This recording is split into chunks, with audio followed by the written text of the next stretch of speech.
ধীরে রে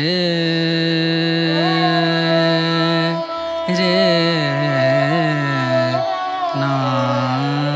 everyone, welcome back to my channel Ruby Sunny vlogs. আসামের ছোট্ট একটু সোনাই শহর থেকে আমি হচ্ছি রুবি।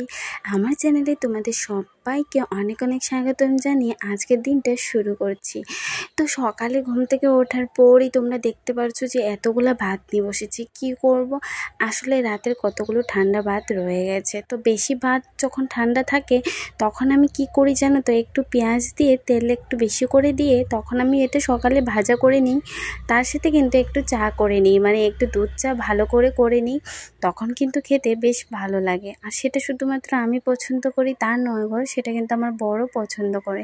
তো আমাদের সকালের ওই চাটা খাওয়া হয়ে গেছে। তারপর ওইতে আজকে ভালো মন্দ কিছু রান্না করব, কারণ হচ্ছে গিয়ে মানে দুদিন আমাদের নিরামিষ গেছে। আজকে যেহেতু শনিবার, তো ভাবলাম চলো কিছু ভালো মন্দ খাওয়া যাক। কারণ দুদিন না নিরামিষ গেলে তারপর আর কেন জানি না খেতেই ইচ্ছে করে না, মানে মনের কেমন একটা টেস্টটা মুখে চলে যায়। আমার নিরামিষ একদমই পছন্দ না গো, তবে মাঝে মাঝে ভালো লাগে, সবসময় ভালো লাগে না।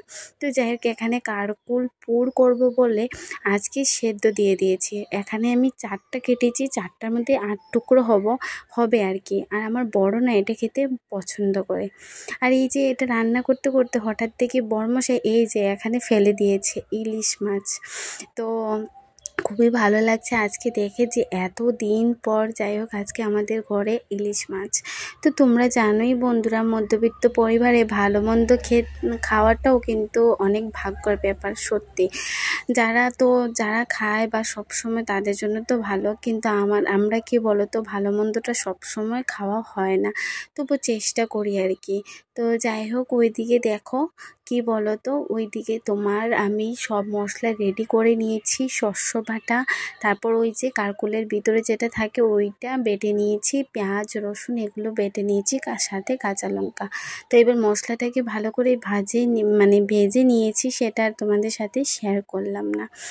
তারপর এক এক করে প্রত্যেকটা কারকুলের ভিতরে এটা কিন্তু ভরে দিয়ে তারপর একটা গরম করার মধ্যে একটুখানি চালের গুঁড়ো থাক বা বেসন যদি থাকে তোমরা কিন্তু এটা দিয়ে ইউজ করে নিতে পারো, মানে বড়া করে নিতে পারো।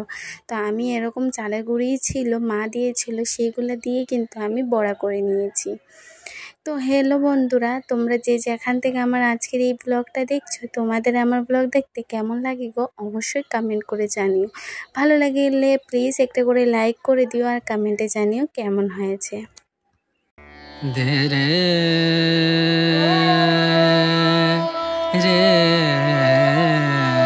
বাঙালিদের সব থেকে প্রিয় খাবার একটা হচ্ছে ইলিশ মাছ, তাই না? এটা কিন্তু কেউ পছন্দ করে না এরকম নয়, এই মাছটা সবাই পছন্দ করে। আর আমরা মধ্যবিত্ত পরিবারে সব সময় কিন্তু এই মাছটা আনা হয় না, খুবই স্পেশাল দিনে বা খুব খেতে ইচ্ছে করলে টাকা পয়সা থাকে তখনই আনা হয়। তো যাই হোক, আজকের দিনটা সত্যি খুব খুশি হলাম। দুদিন নিরামিষের পর আজকে যখন ইলিশ মাছ পেয়েছি তখন না মনটা আরও ভরে গেছে। কত দিন ধরে ভেবেছিলাম সর্ষে ইলিশ খাবো, বাট হচ্ছে না, কিন্তু ফাইনালি আজকে কিন্তু বর নিয়ে চলে এলো। তো আনার পরও কিন্তু আমি বলছি টাকা কোথায় পেলে, তো আমাকে বলছে খাবার পেয়েছো, খাও, এটা জিজ্ঞেস করো না কোথায় পেয়েছে, মানে এরকম আর কি একটা বললো, কারণ সবসময় আনা হয় না তো ওই জন্য আর কি বললো। তো যাই হোক, এই যে ভালো করে পিস করে নিচ্ছি। তো চলো আর কোনো ভিডিও শেয়ার করিন, চলো রাতে আসি। তো গুড ইভিনিং বন্ধুরা, দেখো মানে রাতে চলে এলাম, এখন বাজে প্রায় তোমার হচ্ছে গিয়ে বাজে রাত 8টা। তো এখন পর্যন্ত কিন্তু আমি রান্না করিনি, এখন জাস্ট আমি রান্নাটা বসাবো। তো ভাবলাম চলো একটুখানি সামনে আসা যাক। তোমরা কে কী করছো, কোথার থেকে দেখছো অবশ্যই কিন্তু কমেন্ট করে জানিও। ওই ছেলে না ঘুমিয়ে গেছে, পড়তে ব্যস্ত ঘুমিয়ে গেছে।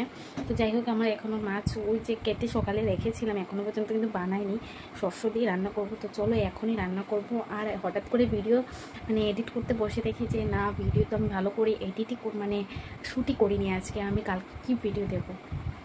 তো যাই হোক, আমি সব কিছু করার পর এখন ভাবলাম যে না, চলো এখন একটু ভিডিওটাকে স্টার্ট করি আর করে টোরে একটু তোমাদের সামনে আসি। তো যাই হোক, জানি আজকের ভিডিওটা একদমই ভালো হয়নি, চলো রান্নাটা করে নিই, করে টোরে তারপর তোমাদের সামনে পুরো আসবো। করে টোরে বলতে কি, ওই যে ইলিশ মাছ যেটা আনা হয়েছে, তো সেটা ছোট ছোট। তো চলো সেটাই আমি রান্না করব। তো কী কী দেবো সেই মশলা বা উপকরণগুলি আমি তোমাদের সাথে শেয়ার করব। তো তোমরা কিন্তু কেউ ভিডিওটাকে স্কিপ করবে না। এমনিই আজকের ভিডিওটা খুবই ছোট একটা ভিডিও হয়েছে, তো আশা করি তোমাদের দেখতে ভালো লাগবে। চলো কেউ স্কিপ করো না, সঙ্গে থাকো, পুরো পুরো ব্লগটা দেখতে থাকো। চলো, ছেলে তো ঘুমাচ্ছে, যখন মানে রান্নাটা করে নিই তারপর ছেলেকে ডাক দেবো আর কি, ওর পাপাও আসবে তখন উঠবে। এখন আর ওকে হাজারও ডাকি, এখন উঠবেই না। আর শুধুমাত্র কালকের দিনটা আছে, তারপর থেকে আমিও ব্যস্ত হয়ে যাব। যাই হোক, চলো আর ঘুমানোর আগে অবধি যদি শেয়ার করতে পারি তাহলে তো শেয়ার করবো, কারণ ভিডিওটা খুবই ছোট্ট হয়ে গেছে, বুঝতে পারছি না।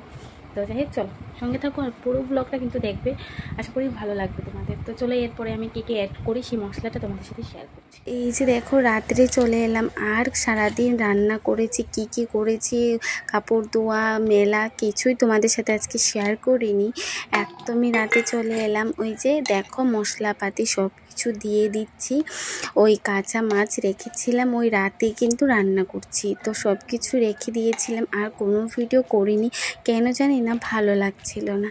তো যাই হোক, এখানে দেখো সব কিছু অ্যাড করার পর আমি কিন্তু ভালো করে হাত দিয়ে মশলাগুলো ভালো করে মানে নাড়াচাড়া করে তারপর কিন্তু বসিয়ে দেবো রান্নার মধ্যে, মানে সেদ্ধতে আর কি বসাবো।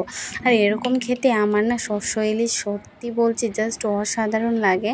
তো তেলটা না আরেকটু দিতাম, জানো, আমার শস্য ইলিশ খেতে একটু তেলটা আরেকটু দিলে বেশ ভালো হতো। তবে কি জানো তো, মানে তেল অল্পই ছিল। এখন যদি শেষ করে নিই, সকালে বরকে বললে আবার বকা দেবে আমাকে, তাই আর কি ওকে কিছু বলিনি। আর আমি এখানে কে কে অ্যাড করেছি কি না করেছি, তোমরা কিন্তু, আমি একটা শর্ট ভিডিও দেখেছি কিভাবে বানিয়েছি, তোমরা কিন্তু সেটা দেখে নিতেই পারো, তাহলে তোমরা বুঝতে পারবে কি করে এটা আমি বানিয়েছি।